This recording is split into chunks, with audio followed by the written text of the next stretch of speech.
Que représente pour vous le fait de remplir l'accord Arena, genre au-delà des chiffres, etc. Non, pour moi, c'est une mission. J'ai toujours dit que je ne suis pas en train de faire une carrière, mais plutôt en train d'accomplir une mission. Lorsque le peuple, les femmes, les hommes viennent nombreux pour mes concerts, pour moi, c'est simplement une forme d'accomplissement d'une prophétie qui est liée à la volonté de Dieu. C'est une fierté, oui, c'est une gloire que Dieu a décidé d'attacher à ma mission, oui, mais avant tout, c'est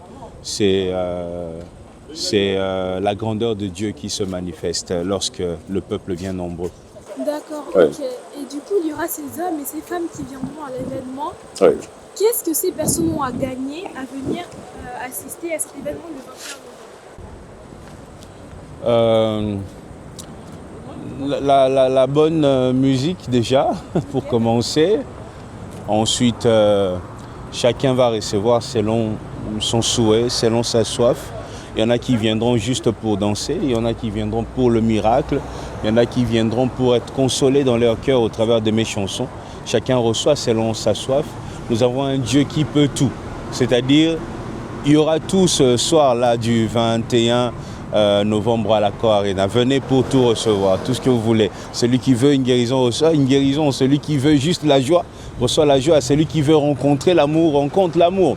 Celui qui veut juste célébrer vient célébrer. Et celui qui vient juste pour écouter de la bonne musique reçoit aussi de la bonne musique. Ok, d'accord. Est-ce que même une personne qui n'est pas chrétienne et qui aimerait venir à l'événement... Déjà dans mes événements, il n'y a pas...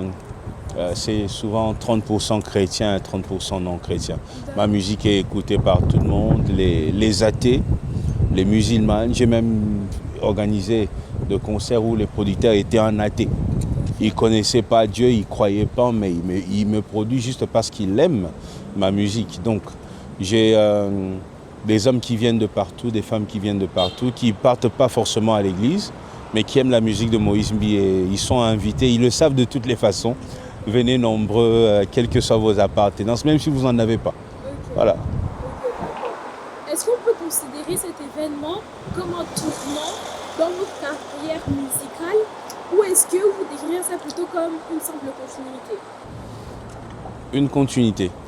Une continuité parce que nous allons partout dans le monde pour organiser des gros événements. Cette année, nous serons en Angola, au stade d'Angola, au stade Coqueiro. Nous serons dans un petit stade au Gabon.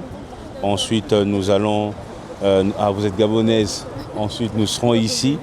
Donc, c'est une continuité. C'est quelque chose qui a commencé quelque part. Et ça ne va pas s'arrêter à Bercy. On va aller plus loin. Ah, ok, justement. J'allais vous poser la question. Beaucoup pourront dire que le Bercy, c'est une énorme salle. Ouais. L'Accor Arena. Est-ce qu'il est capable de remplir ça? Est-ce que vous percevez le Bercy comme une grande salle aujourd'hui?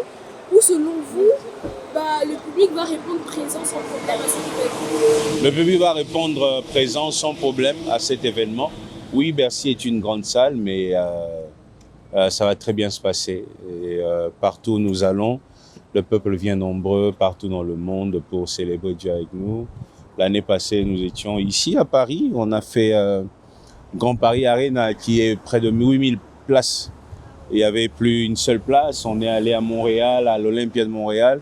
Il n'y avait pas une seule place vide. Et puis en Belgique aussi, c'était la même chose. Partout où nous allons, ça se passe comme ça. Dieu nous accompagne, le peuple nous accompagne et ça marche. C'est très bien et ça sera la même chose pour Bercy. D'accord. On peut s'attendre à quoi à cet événement-là? Est-ce qu'il y aura des games? Est-ce qu'il y aura une chorale? Il y aura plein de surprises.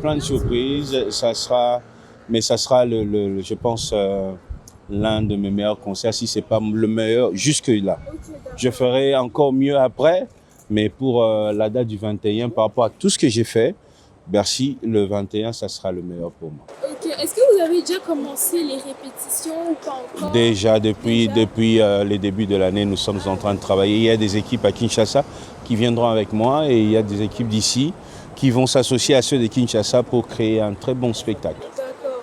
Est-ce qu'aujourd'hui, vous réalisez que vous allez quand même marquer, on va dire, un petit peu l'histoire dans le sens où le Bercy, c'est pas tout le monde, non seulement qui a l'ambition de le remplir, mais en plus qui arrive à le remplir. Et j'irais même plus loin, surtout des personnes d'origine africaine, congolaises, etc. C'est ça l'objectif aussi, c'est de marquer l'histoire. Je ne suis pas de ces chrétiens qui attendent les ciels pour être heureux. Vous voyez, ma doctrine à moi, ma vision à moi ne correspond pas à ce christianisme-là. Je suis sur la liste, peut-être la minorité, de chrétiens qui pensent qu'il faut réussir sur terre, il faut accomplir des exploits dans ton domaine, et c'est d'ailleurs biblique, vous voyez. Et je crois que il est temps qu'une race comme ça, des chrétiens, se lève, qui arrivent à faire des grandes choses, à accomplir des grandes choses sur terre, en attendant les ciels. On ne va pas attendre les ciels pour être meilleur, on ne va pas attendre les ciels pour être heureux, on ne va pas attendre les ciels pour rire, on ne va pas attendre les ciels pour manger, on ne va pas attendre les ciels pour danser. On va le faire sur terre et ensuite dans les ciels, on fera les mêmes choses dans la dimension que Dieu nous accordera de faire. D'accord, ok, bah merci beaucoup en tout cas. C'est moi qui vous remercie. Merci. Ok.